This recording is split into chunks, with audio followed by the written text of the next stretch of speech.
राधे राधे, जय श्री कृष्णा। कैसे हैं आप सब लोग? आशा करती हूँ सही होंगे और मैं भी ठीक हूँ। आज मैं जो वीडियो डाल रही हूँ वह है प्रदीप जी मिश्रा की। उसमें बताया उनकी कथा में आप सुनना कि पत्नी को पति से किस बात की जिद करनी चाहिए। जब हम धर्म कर्म के लिए पुण्य के लिए जाते हैं तो हमें अवश्य ही जिद करनी चाहिए, चाहे उसके लिए वो मना करें, चाहे राजी से या गैर राजी से, तो हमें अवश्य ही जिद करनी चाहिए। और आज आगे आप सुनेंगे प्रदीप जी मिश्रा जी की वीडियो में, जो कि मेरे बाद ही सीधे वीडियो शुरू हो जाएगी। और आपने सुनी होगी ये कथा तो आप ज़रूर सुने। शिव महापुराण की कथा है तो वह आप अवश्य सुने। जय, और वीडियो पसंद आए तो लाइक कमेंट करें। जय जय श्री राधे, जय श्री कृष्णा।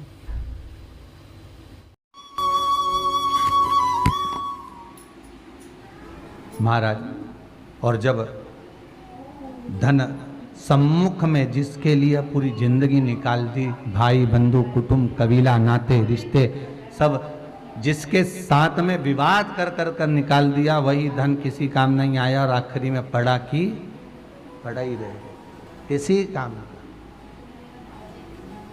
इसीलिए शायद शास्त्र कहते हैं प्रथम सुख निरोगी काया, द्वितीय सुख घर में माया।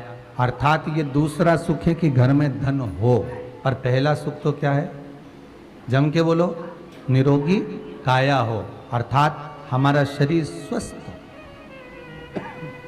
और जब शरीर स्वस्थ होगा तो सारा सुख अपने आप मिल जाए।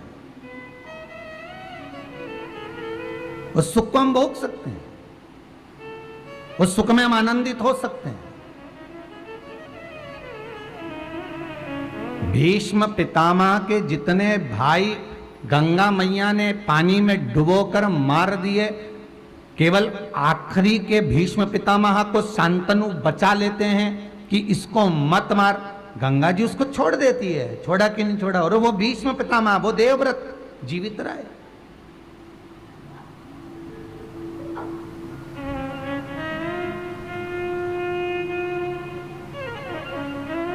पूछा एक बार गुरु द्रोणाचार्य से भीष्म पितामह ने,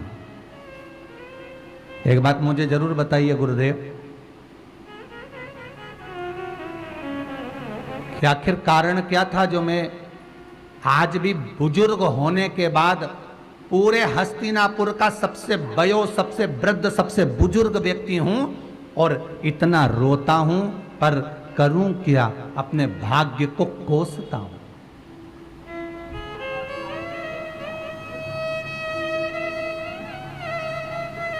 पितामह, आप ही ने तो भगवान शिव की आराधना करी थी और भगवान शंकर से वर प्राप्त करा, देवताओं से वर प्राप्त करा कि मैं इच्छिक मृत्यु का वर मांगता हूं, कि मैं जब मरूं तो अपनी मर्जी से मरूं। मेरे को लगे कि अब मुझे मरना है तो मेरे सामने मृत्यु आए, मेरे सामने मेरे प्राण छूटते समय तब यमराज मुझे लेने के लिए आए। ये तुमने मांगा है, आखिर क्यों? क्या जन्म था भीष्म पितामह का? पूर्व में थे क्या? ये राजा पृथु हुए, पृथु के अंतर्गत ही वसु हुए महाराज, और इनका नाम था धो वसु। क्या नाम था? धो वसु। ये 4-5 भाई सारे वसु एक देवताओं के तुल्य थे, भ्रमण के लिए निकले थे महाराज। और भ्रमण के लिए निकलते निकलते ये भ्रमण करते करते बड़े आनंद में घूमते घूमते वशिष्ठ बाबा के आश्रम में पहुंच गए थे। इन धो वसु की धर्म पत्नी ने वशिष्ठ बाबा के यहाँ पर जो मंथन में 5 गाय निकली थी उसमें से एक गाय नंदनी का दर्शन कर लिया और कहा कि ये गाय मुझे मिलना चाहिए। धर्म पत्नी ने कहा कितना सुंदर कहा है शिव महापुराण के अंतर्गत कि धर्म पत्नी जिद करे, मना नहीं है, पर धर्म पत्नी जिद वो करे कि कहीं पति को अगला जन्म भोगना ना पड़ जाए। जिद करे पत्नी, पत्नी करे जिद कि मुझे शिव महापुराण की कथा करवाना है, मुझे शंकर की कथा में चलना है, मुझे आप कथा में लेकर चलो, मुझे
और जाना है, कथा का रसतत्व ग्रहण करे जिद, मना नहीं है, मुझे तीर्थ जाना है, हरिद्वार जाना है, तो पति से अगर जिद करे भी और पति अगर लेकर चला भी गया तो पति ने कोई पाप कर्म जीवन में करा भी होगा तो तुम्हें ले जाकर उस तीर्थ का दर्शन जब वो कराएगा तो ये पक्का विश्वास रखना कि पति के भी जितने पाप कर्म हैं वो भी नष्ट हो गए होंगे और अपनी जिंदगी में जितने पाप कर्म हम पूर्व में कर आए होंगे वो भी नष्ट हो गए होंगे। अगर जिद करे पत्नी तो ये करे कि मुझे शंकर की कथा करवाना है, मुझे शिव महापुराण की कथा करवाना है, मुझे कथा में लेकर चलो, मुझे कथा में जाना है, मुझे ले जाओ।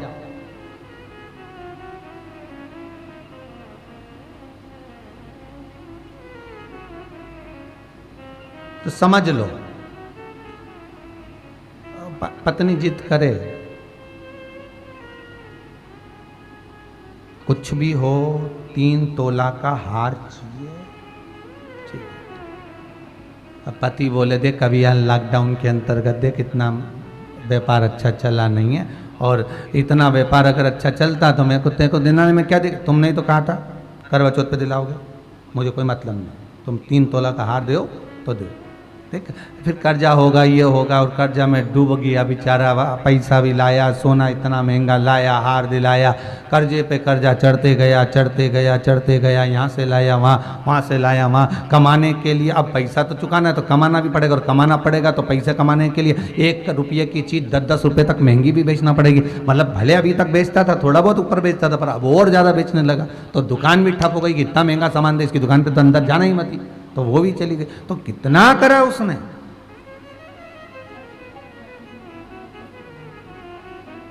पत्नी अगर जिद करे तो करे सत्संग में जाने की, करे कथा स्मरण में जाने की, कथा में भगवान की भक्ति में डूबने के लिए पति से कह सकती है चलो कथा आ रही है महाराज जी की, जरा खोलो टीवी, चलो जरा रात्रि को आधे घंटे फ्री है, कथा सुन लेते हैं, फिर सोएंगे, 15-20 मिनट तो सुनी तो लो। पति के टाइम नहीं हो, तू कथा सुना रही, अरे सुनो तो सही, 5-10 मिनट सुन लो, बस इतना। एक बार पत्नी कथा की ललक बस पति को लगा दे, फिर पत्नी बस इसके बाद में तो पति अपने आप सुन लेगा। क्यों पारा सर जी सही है? तुम्हारी कथा चल रही है ऐसा लग रहा है।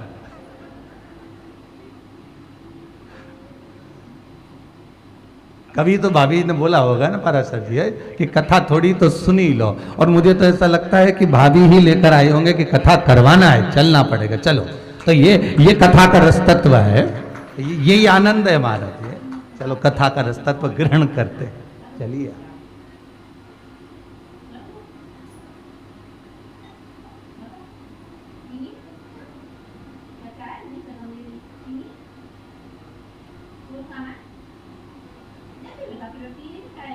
वो कहे ना बलम मोहे ले चल रे तू विश्वनाथ सरकार, बलम मोहे ले चल रे। जहाँ बहत है गंगा मैया, जहाँ बहत है गंगा मैया, बलम मोहे ले चल रे तू विश्वनाथ सरकार, बलम मोहे ले। अब भाव हो, पर धो वसु की धर्म पत्नी कर रही है कि वशिष्ठ ऋषि के यहाँ जो गाय है वो हमारे पास होना चाहिए, जाओ जरा गाय लेकर। देखिए भीमाशंकर कथा की ये शिव महापुराण का आनंद ये दो वसु से ही प्रारंभ कर रहे हैं।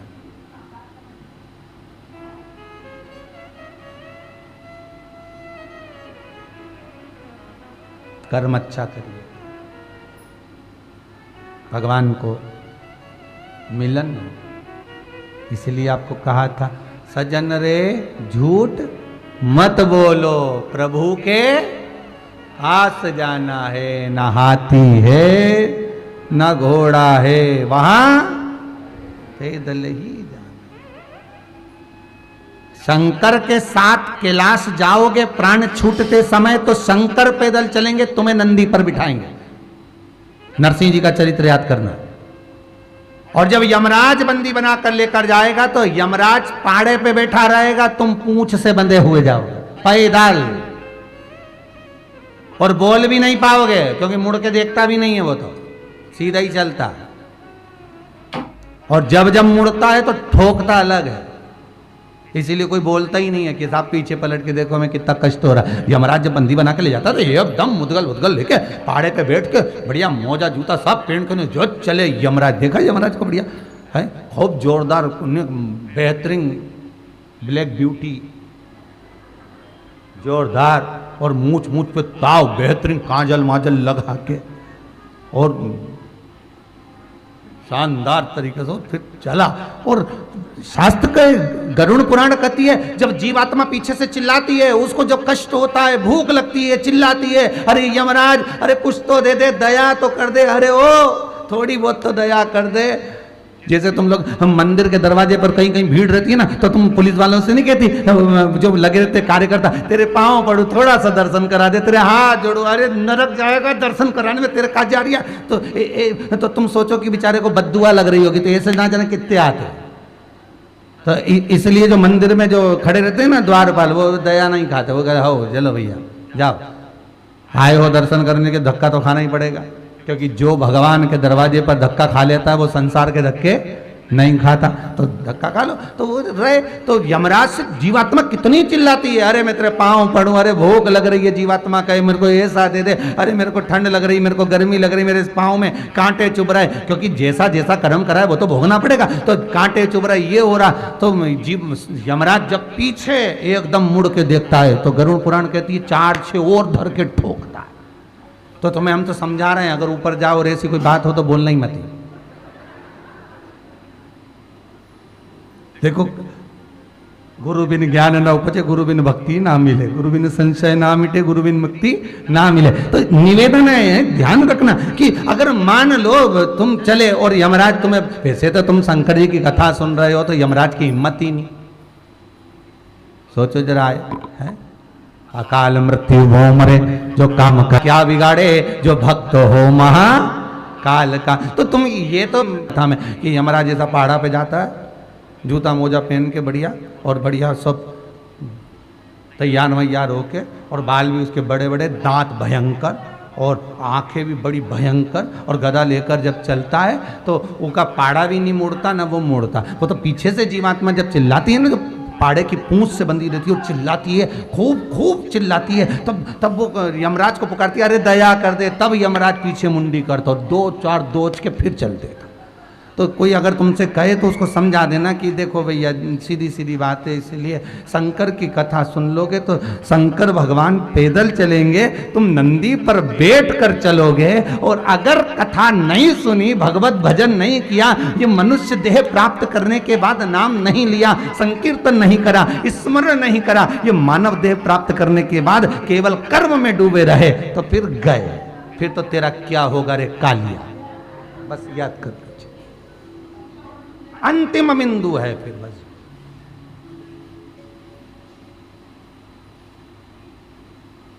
अंतिम बिंदु।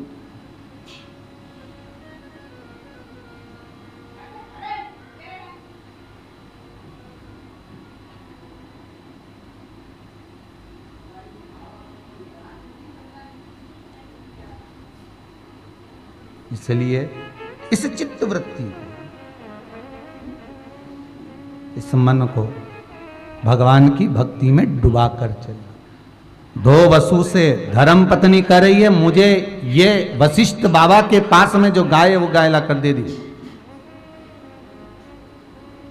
ये वशिष्ठ बाबा की जो गाय है मुझे चाहिए।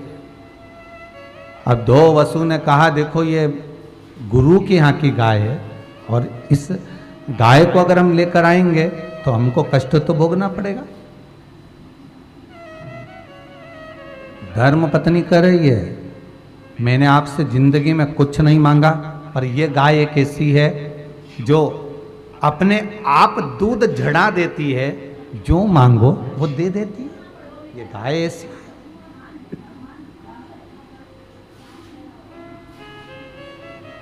बेकार कर्म करने पर पाप बढ़ता चले जाता है, पुण्य समाप्त होते चले जाता है।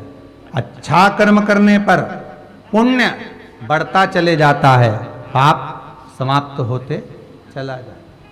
और जब व्यक्ति का पाप कर्म समाप्त होता है तो उसका जीवन में अपने आप ही आनंद की अनुभूति होने लगती है।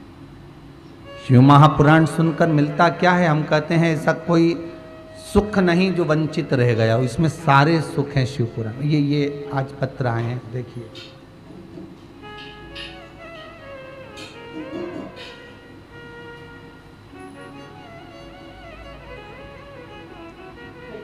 कोई सोनू जी हाड़ा है,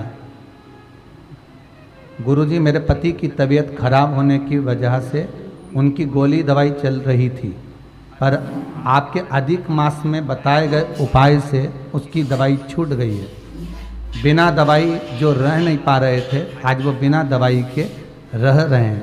बस उनकी सांस फूलती है, अब वो ठीक कर दें बाबा। वहीं बैठे हैं सोनू जी हाड़ा, आए हुए हैं, देना भैया माइक।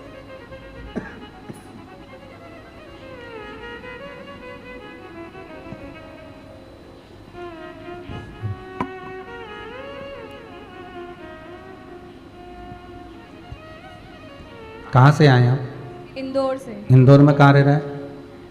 विजयनगर। विजयनगर। आपका शुभ नाम? सोनू हाड़ा। सोनू जी हाड़ा। किनको तकलीफ थी? मेरे पति को। क्या हो रहा था? उनको एकदम से मतलब कुछ टेंशन वगैरह ज़्यादा ले लिया होगा, तो फिर ऐसी दवाई गोली चल रही थी कि बिना दवाई गोली की उनको रात में नींद ही नहीं आती थी और बेचैनी होती थी। अच्छा। फिर बाद में उनको जब आपने अधिक मास में उपाय बतलाया था 10वीं तिथि पर कि ना मतलब चौकोर बत्ती का दिया बनाना है, उनके ऊपर से उतारा। हाँ, उतारो उससे फिर उस दिन से उन्होंने गोली दवाई नहीं ली है और अभी भी अच्छे से आए हुए हैं। वो भी आए हुए हैं क्या? हाँ। बहुत बहुत साधुवाद। कहाँ है? बहुत बहुत बधाई आपको। धन्यवाद गुरुजी। जी जी, नमः शिवाय। बाबा कृपा करे, स्वस्थ रखे।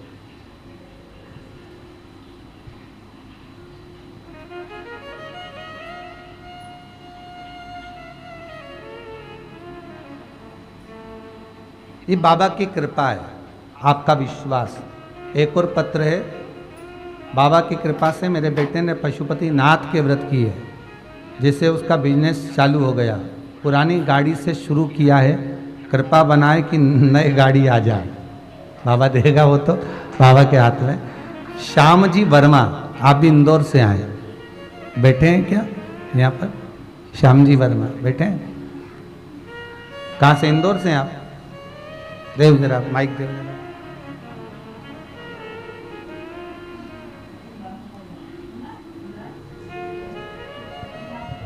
कहाँ से आए हैं? इंदौर से। इंदौर में कहाँ रह रहे हैं? विजयनगर। विजयनगर।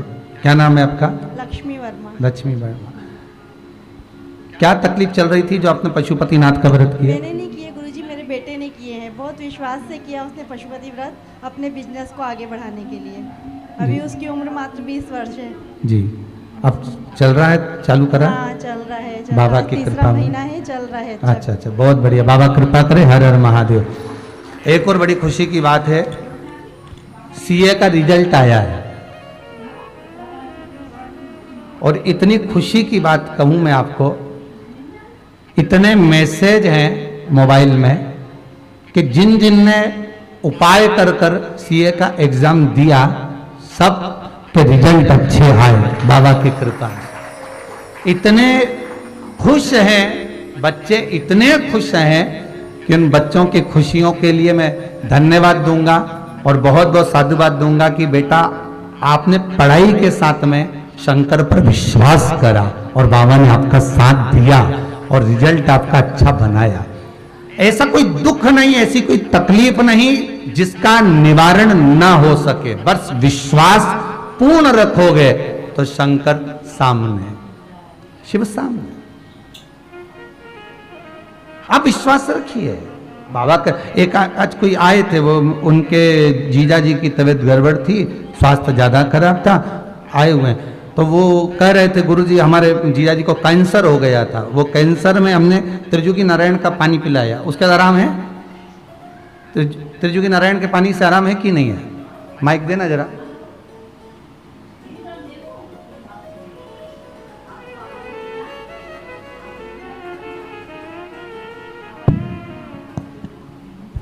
आप कहाँ से आए? जसवंत नगर, जिला इटावा। इटावा उत्तर प्रदेश। हाँ उत्तर प्रदेश। क्या नाम है जीजा जी का? देवेंद्र गुप्ता जी। जी। और उनकी धर्म पत्नी का? श्री मोहिनी गुप्ता जी, श्रीमती मोहिनी गुप्ता जी। क्या कैंसर था क्या? हाँ ब्लड कैंसर है। उनके जो ब्लड कैंसर में आराम तो मिल गया, लेकिन जो पैर में इन्फेक्शन हो गया है वो कैंसर से जुड़ा हुआ है क्या? हाँ वो कैंसर से जुड़ा हुआ, कीमो चढ़ा था वो। अच्छा। वो कीमो होता है, उससे कहीं या तो कीमो साइड इफेक्ट, डॉक्टर भी नहीं जान पा रहा है। अपोलो हॉस्पिटल में दिल्ली एडमिट है अभी वो। डॉक्टर ने कैंसर के लिए क्या बोला है? उसने ये कहा है कैंसर हमारा कंट्रोल में है, इन्फेक्शन कंट्रोल नहीं कर पा रहा, इन्फेक्शन के चक्कर में ब्लड कवर नहीं कर पा रहा। बाबा कृपा करे आप जाएं, जब यहाँ से बेलपत्री जरूर लेकर जाएं। हाँ जी। नमः शिवाय, हर हर महादेव। तो ऐसी कृपा है कि त्रिजुगी नारायण का जल जो इन्होंने दिया, उससे कैंसर में जो रोग हुई है वो बाबा ही कर सकता है। दुनिया में कोई अगर है तो वो विश्वनाथ, वो शंकर, शंभु, त्रिकालदर्शी, कैलाशी ही कर सकता। हम तो केवल एक निमित्त है, हमारी केवल एक निमित्तता। और शंकर के चरणारविंद का जो रसतत्व, कर्म का भोग मनुष्य को भोगना है, ये निश्चित है। इसलिए बार बार कहते हैं कि कर्म भले किसी से मत डरो। शिव महापुराण की कथा कहती है अपने माता पिता से नहीं डरना, मत डरो। भगवान से नहीं डरना, मत डरो। धर्म और शास्त्रों से नहीं डरना, मत डरो। अपने अड़ोसी पड़ोसी से नहीं डरना, मत डरो। अपने मोहल्ले से नहीं डरना, मत डरो। घर में किसी से नहीं डरना, मत डरो। किसी संत महात्मा जोगी सन्यासी तपस्वी से नहीं डरना, मत डरो। धर्माचार्यों से नहीं डरना, मत डरो। पर शास्त्र कहता है अपने कर्म से जरूर डरना, क्योंकि कर्म का भोग तो परमात्मा को भी भोगना पड़ता है। ये भीष्म पितामह की जो उम्र बड़ी है और भीष्म पितामह जो मृत्यु की सैया पर पड़े हैं और मौत को मांग रहे हैं, उसके लिए भी भीष्म पितामह को कर्म का भोग भोगना पड़ा। और वो भोग था, धर्म पत्नी कह रही है कि मुझे गाय चाहिए और ये गाय मुझे लाकर दो, भले वशिष्ठ ऋषि की हो। हम किसी की वस्तु क्यों लें?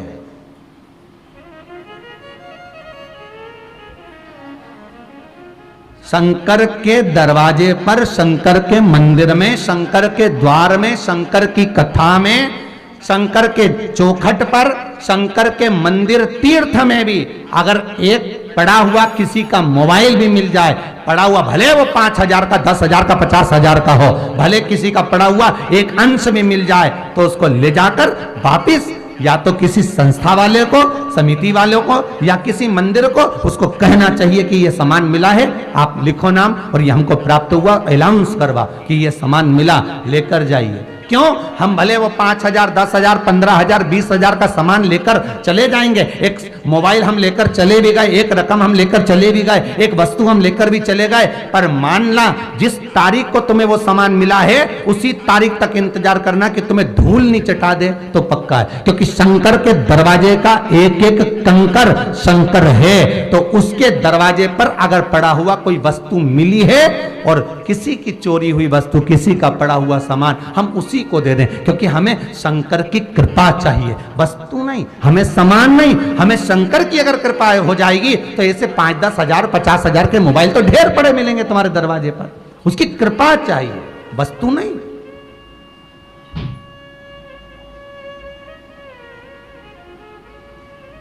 खुला पड़ा सामान है, हम कुछ सामान। यहां शिव महापुराण की कथा कहती है, कंस का जन्म तो याद करो कि काय से हुआ था। मात्र कुबेर के दरवाजे का एक द्वारपाल है वो कंस पूर्व समय में, और गया का केवल एक बगीचे से फूल तोड़ कर लेकर आ गया, और कुबेर ने वो फूल शंकर भगवान को चढ़ा दिया। और भगवान भोलेनाथ ने कह दिया, कुबेर तेरा द्वारपाल जो फूल लेकर आया है वो चोरी कर लाया, इसलिए उसको राक्षस बनना पड़ेगा, असुर बनेगा, और उसकी मृत्यु स्वयं कृष्ण करेगा,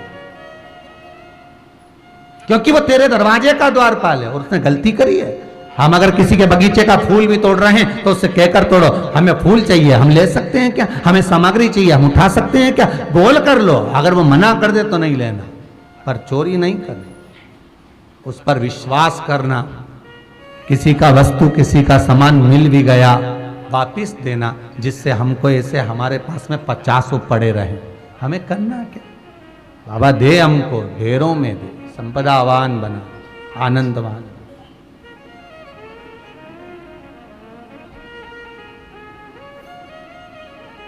मुझे वशिष्ठ बाबा की गाय चाहिए, नहीं। गए 2 वसु वशिष्ठ बाबा के पास में,